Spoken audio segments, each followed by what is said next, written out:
Hello, everyone. Welcome back to my channel, The Courageous Walk.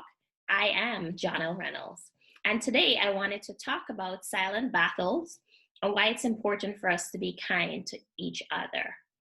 And so many times when we are interacting with other people, friends, family, strangers, we are not necessarily paying attention to or even aware of what people are dealing with on the inside. Unless someone tells us, unless we are privy to all the details of their story, we will not know. Unless there's some clue or some hint that will allow us to sort of figure out what might be going on.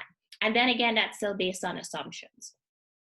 I thought about Chadwick Boseman and the fact that for 4 years he was battling cancer. And people who were in his direct circle, who were interacting with him on the job and in other contexts, were unaware. And it really reminded me why it was so important, why it is important how we treat other people, those that we are regularly in contact with, and even strangers. Now, I know this is a lot harder during a pandemic when we're social distancing, when we're wearing masks, so you're only seeing half of a person's face. It's a lot harder to read or read cues that people are giving off if you can't even see their full face. And so many of us are in our homes, separate, just within our families, not interacting in the same way. But nonetheless, that does not stop us from being kind to other people. So I have a few strategies that I think would be really helpful as well, not just because you're thinking of people having inner battles that you're unaware of, but just for your overall well-being and for being a better person and, exuding more positivity, more positive vibes, being more approachable, and also for you to be more cognizant that if we want to be treated a certain way, we ourselves have to treat other people in kind. So, some of the things that I thought about that is very general, right? So this goes for anyone that you're interacting with. Every opportunity that you get, choose kindness. Be polite. It doesn't really take much from you as a person, regardless of what you're going through, to acknowledge someone, to greet them, to say hello, to say thank you, to just show a level of appreciation, regardless of what you're going through, or even if that person is rude, even if that person seems unapproachable or they're in a different space because they have a lot on their mind. It doesn't stop you from being authentic. It doesn't stop you from reaching out and saying, thank you very much. How are you? Hi, how are you? The other thing is that, when I moved to this country, one of the cultural transitions that was a little bit difficult for me to adapt to was the fact that so many people would say, hi, how are you? But they wouldn't stick around long enough for you to answer. And like the first few months when people would say, hi, how are you? I would be in mid-sentence responding, about how I actually was, but that person would be gone. They didn't stick around long enough for me to express what was really happening, which is very different culturally than where I'm from. When someone says, how are you? They're going to stick around for the answer. They're asking the question because they want to hear the answer, not because it's part of a greeting. And, that was very hard. So a lot of times people say, hi, how are you? As a greeting, and they keep going. Now, unless you actually want to hear how that person is, do not say, how are you? It's fine to say, hi, what's up? Maybe not even what's up, right? Because that's still attached to how are you? So be intentional. If you genuinely want to know how that person is doing, then ask them. If not, then leave your greeting to a wave, a smile. That even brings me to, for some of us who don't want to really engage with other people, even especially strangers, saying hi, how are you might be a lot. but there's nothing stopping you from smiling. Something about when you smile at someone, and I smile a lot. And, it really is inviting. And sometimes because I'm smiling at people, it it's a conversation starter.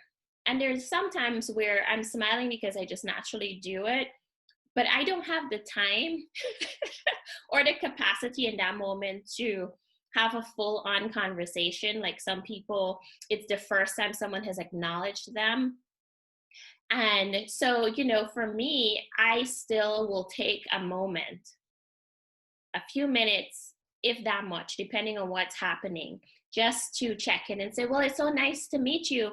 I'm off to a meeting right now, but I hope you have a wonderful day. So there's a really nice way to, acknowledge, let them say a few words or something, and then remind them that you have other things, but you're still very positive. You're still very much present and in tune with what they're saying. The one concern that I do have, because I look at Criminal Minds and, shows like that makes you a bit paranoid about people misinterpreting your kindness, your smiles for some weird demented fantasy, and then they like kidnap you and all of these horrible things happen. And so I try to, read the room, and, if I'm at a supermarket or wherever, to manage how open and inviting and friendly I am. But I try to not smile and to not make eye contact, and to sort of limit my interactions with people on the outside prior to COVID-19. And it just felt so unnatural for me. And so I just decided I would go ahead and be friendly, smile, engage in conversation if people initiate conversations with me. Sometimes, I at the supermarket, I would interact with someone who was having such a really difficult time. And, they would say, you're the first person who has spoken to me, the first person who has smiled at me in the last few days, the first person who has taken some time to just listen. And for me, that's heartbreaking because I'm a stranger. It shouldn't be a stranger who is the first person who is checking in on you, pausing long enough to hear how you are. But it is important that you are that person if the situation arises, right? Because we don't know what people are going through. And so think about if a smile can have such a positive impact, then you have nothing to lose. It takes nothing from you to smile. For some people, this is as much as they can give. From other people, the smile just like lights up their entire face. And that's fine too. You have to train yourself, right? Because if you are one of those people who your face is really serious all the time, and you exude a spirit of like, you are not approachable, do not mess with you, even though on the inside you're a wonderful, kind person, but your facial expressions say the opposite, then it might be a little bit more work for you. But that's a wonderful challenge to have, right? Because then you'll be more intentional about how you're coming off to others. I know when I lived in New York, it was, you really don't want to be too open because you have all kinds of crazy people like on the trains and things like that. But you certainly can, make eye contact, you can nod, you can acknowledge, you can, if you're paying attention for moments to be kind, you're paying attention for moments to acknowledge other people, then I think it would be a lot easier for you to discern, when and where it's appropriate to maybe start a conversation, or you just leave it at a smile, or just need it, you nod. Some sort of acknowledgement is really helpful. I'm not saying that now you're going to go out into the world and have conversations with every single person you interact with And I mean, if you're retired and you have lots of time, fine. But, it is time consuming to be kind to other people. So, with moderation. And I think if you're intentional about maybe every day that you're interacting with other people, you're kind to at least one person. You're intentional about being kind. And do not allow other people's responses to your kindness to dictate whether or not you continue to be kind. Because you remember, people have inner struggles that you may not be aware of. And so someone who responds to your smile, to your kindness rudely, may be going through something else. And, there's all these other factors that could be impacting how they respond to you. How people respond, you're not doing kindness, you're not being kind, you're not smiling, you're not interacting with the expectation that that person will be kind in return. You are being kind because your intention is to bring light, your intention is to bring joy, your intention is to be nice to other people, regardless of what they're going through, regardless of their situations, regardless of how they're going to respond. If you're doing it only so that you could have a certain kind of response, then I think you should check your motives, right? If you're doing it from the goodness of your heart, it's what you would do regardless of whoever you're interacting with, then obviously you'll be disappointed if someone, is rude or whatever, but it wouldn't sink in and affect how you interact with people in general. You would be able to be, well, that person must have had something else going on that I'm not aware of. I'm not going to allow their negative reaction to change who I am as a person, to change how I show love, to change how I show kindness, to change how I show that I see you. Also, keep in mind that just because someone does not acknowledge you in this moment, right, it doesn't mean that they have not taken note of your kindness. So, for example, sometimes people are going through all kinds of things and they're so caught up in their thoughts and what they're experiencing. Some people have PTSD, all sorts of things. And it might take a day or two or a moment of lucidity, a moment where they're able to reflect, right? To think back on, their interactions with other people. And it might be in those moments that they recall your kindness.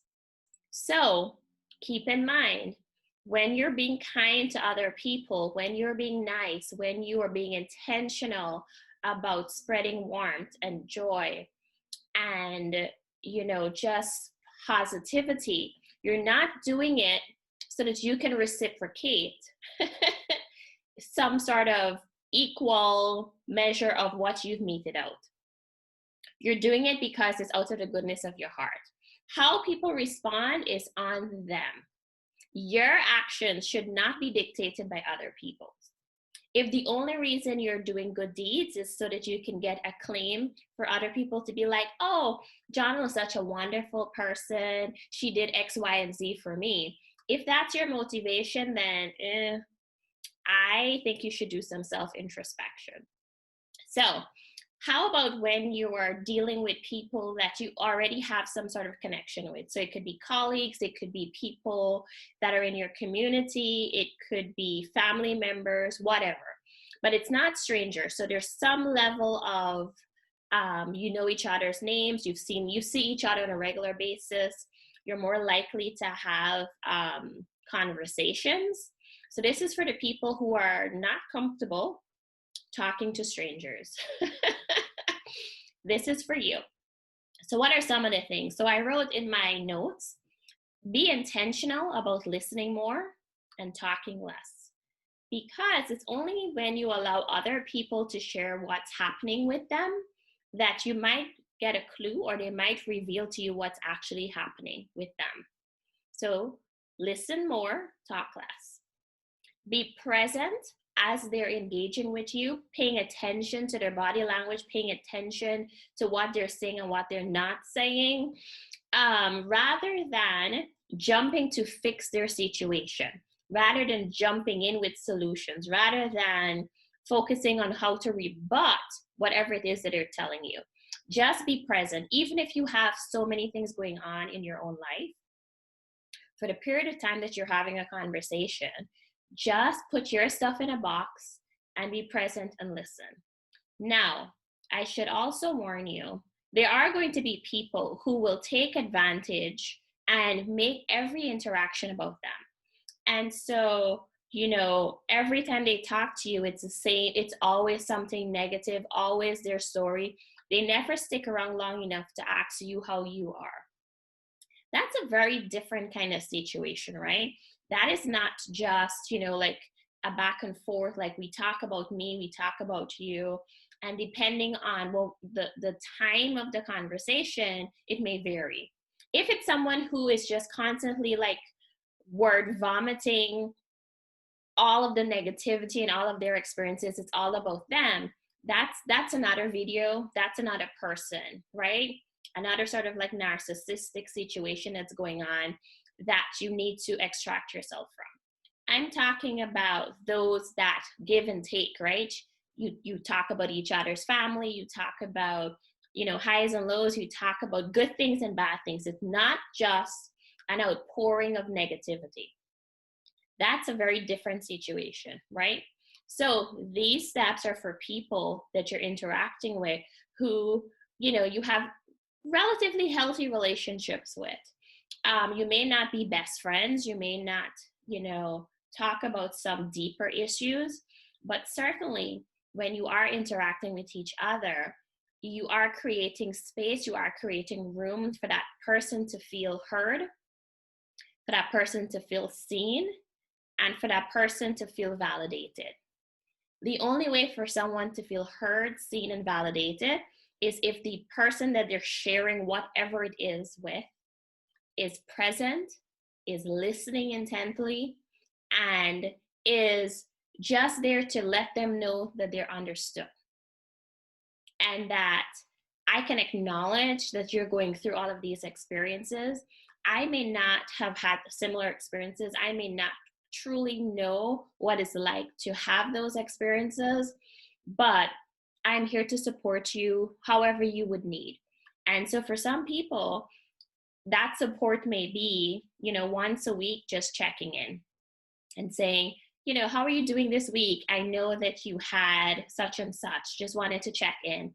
Or just to send a meme, right? Or an emoji, just to let the person know that you're thinking of them. This does not require that you devote hours of your time and energy to this person because you're showing kindness. It's really about when you are having conversations about how you are in the moment when you are engaging with them. For people that are not strangers, that you are interacting with, so from, colleagues to acquaintances to, and of course, these skills will translate to any relationship, but, we're starting with those that are not necessarily in your inner circle. So again, you're listen more, talk less, you're present, you're not trying to fix their situation, you are making sure that they feel heard, seen, and validated, right? You're not focusing on how you think they should, whatever. It's just about listening, acknowledging, validating, making them feel like their experience is authentic and real, whether or not you agree with their decisions, etc. And then I wanted to talk about your strong friends, your strong family members who seem to always have it together. So many times when you have people in your life who are overcomers, who seem to always be happy, who are oftentimes very peppy, very hyper, very encouraging to other people, always has a smile, always is there with an encouraging word. And, it's a person that people gravitate to when they're feeling down to feel uplifted. Those are the people that you have to check in on more than ever.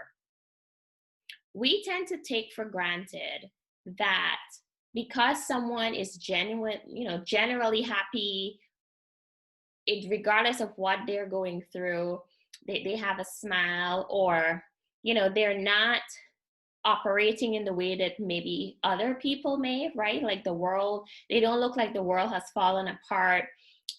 Even when you can tell that maybe they're going through stuff, they always have a positive word for you. Those are the people that get forgotten, because you make the assumption that they have it together. They don't need you. I remember, a few years ago when I was going through some craziness.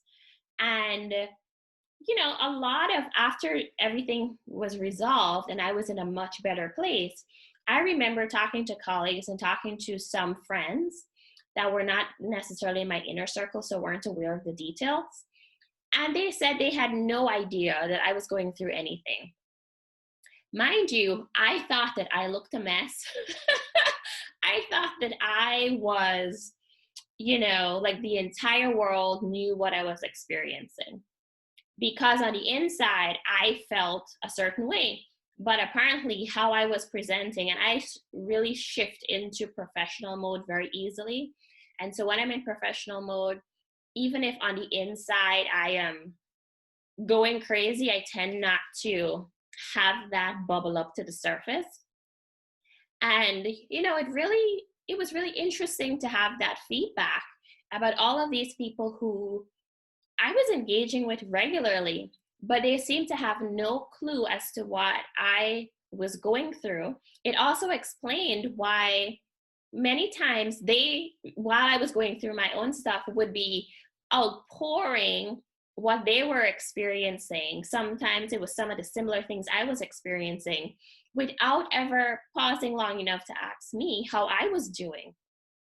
And so, having been the recipient of other people being clueless as to what I was experiencing because I presented like I had it all together, and I am generally more on the hyper, very happy side, very peppy. I'm, one of the friends or people even in my office who's likely to be clapping and, coming into your office very excited about something. I get excited very easily about the smallest things. And I really like to share that with other people. And so, yes, I come in with a lot of energy. And so a lot of times, because people see you only in that context, they take for granted that you also have inner struggles. And so, so remember your strong friends, remember your strong family members, the people that you think, they always have it together, or they seem to always have it together. Be intentional about checking in on them. It doesn't have to be some long, oh my gosh, are you depressed? Are you anxious? Are you going through something? It's just a simple, how are you? And when you get a surface level, I'm fine, doing okay, don't stop there. Ask some more questions, like, so how is work? How is family?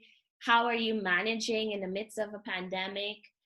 Those are some of the questions that will help you to open up the conversation. Dealing with students, because I'm in higher ed, when this pandemic hit, a lot of my mentees that I work with, I asked them, many of them, how they were doing. And the response was, oh, I'm doing well. But, nobody was really doing well at the height of the pandemic. And so I said, well, how are you doing financially?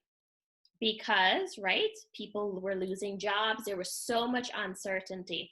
And it was until I asked the right question, that was when all of a sudden, I heard all about, all the family members in the household having lost jobs, the stress of no income coming in, all of the things that I would not have known if I had stopped at, well, how are you? And I settle at, oh, well, they're doing good.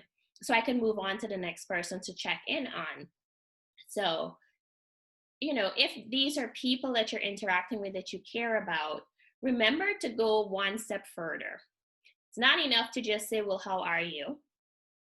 Right? You can ask other types of questions.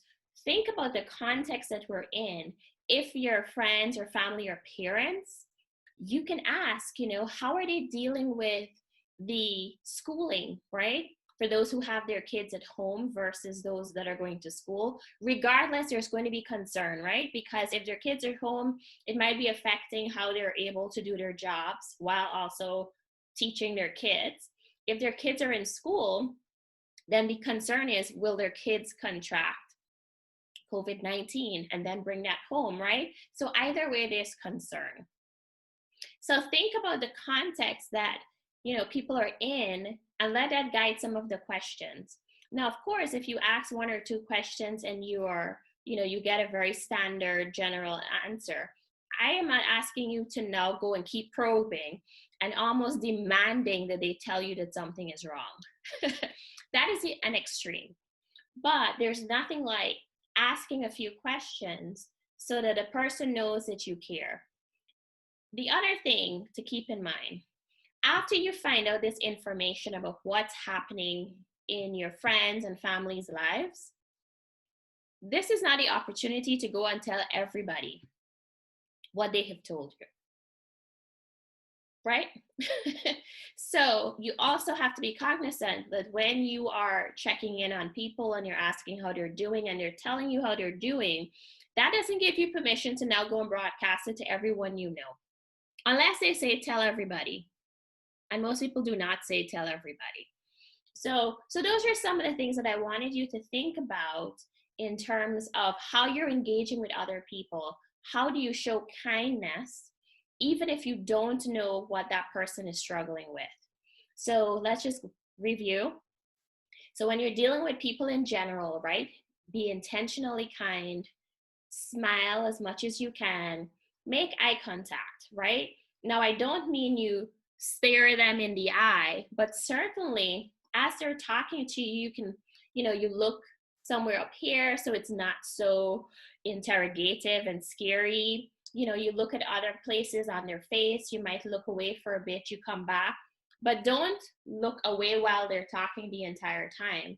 Unless, right, you have some sort of disability or something else that's going on that would make that very uncomfortable for you. And more than likely, if that's a situation where making eye contact has some sort of impact biologically, psychologically on you, that might be something you want to communicate, right?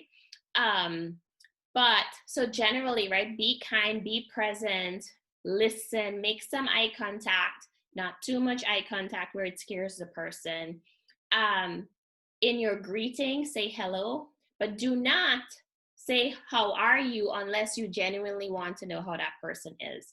Separate that greeting to hi, hello, separate from how are you, how you doing, and all the versions of how are you. And then, as you get closer to people that that you've interacted with, and you have more opportunities, listen more, talk less, be present. Don't try to fix their problems. Validate as much as you can. Let them know, right, that you see them, you hear them, that you're present, that you care about them. And more importantly, check in on your strong friends and family, the people that you generally forget because you think they have it all together. Finally, if you are someone who has an inner struggle, make sure that you tell people. Now, am I saying that you go on the internet and tell the world? Am I saying that you tell everyone you interact with that you're going through something? Probably not. But you certainly should have a support system in place so that you have people who can check in on you, people who can do some of these things for you, so that you feel supported, that you feel cared for, that you have access to resources, that someone would miss you if you go MIA, that there are people who would be intentional about checking in on you, visiting you, bringing you food, whatever it is that you need so that to help you get through this period of time in your life. You have to have a support system. If you do not have a support system, then please ask for help. People cannot assume Well, people always assume, but you can't get mad at people for not knowing that you're going through something if you don't tell them. Especially if your expectation is you want them to be, caring and doing all these things for you. You have to tell them, right? So keep your expectations in check. And, the other thing is, and I think we could go back to Chadwick Boseman as a perfect example of this. In the midst of everything that he was doing, right? Everything that he was experiencing, he took time to volunteer. He took time to give back to others. He took time to celebrate children who were living through cancer, just like he was, right? So sometimes when we're going through dark situations, we can do good deeds, show kindness, help others, support others in a way that we would want to be supported. Sometimes when we take our minds off of our negative situations and focus it on helping others, doing good, that could be really beneficial to ourselves. And so I just wanted to wrap this up by saying every opportunity that you have to be kind to yourself, kind to others, take it. Don't let, the weight of the world, all of the uncertainty, everything that is happening, keep you from being kind. It doesn't take anything from you to be kind. Kindness can start with a smile. Kindness can come from nice words, right? Just very encouraging, supporting words. Kindness can come from just pausing long enough to hear someone's story. Kindness can come from sending an emoji or a meme just to acknowledge that you're thinking about a person. Kindness can come from, buying something for another person, or, there are all these ways in which you can bring goodness into the world, but be intentional about it. And remember, just because someone seems to have it all together, it does not mean that they don't have their own silent battles. So keep all of that in mind as you go through the rest of the week and your life, and you're reflecting on what are some of the changes that you need to make to be a better person. So on that note, thank you for watching this week. I look forward to, sharing more knowledge in future videos. So don't forget to like, subscribe, hit the notification bell so that you would always know when new videos come online, and have a wonderful week. See you soon.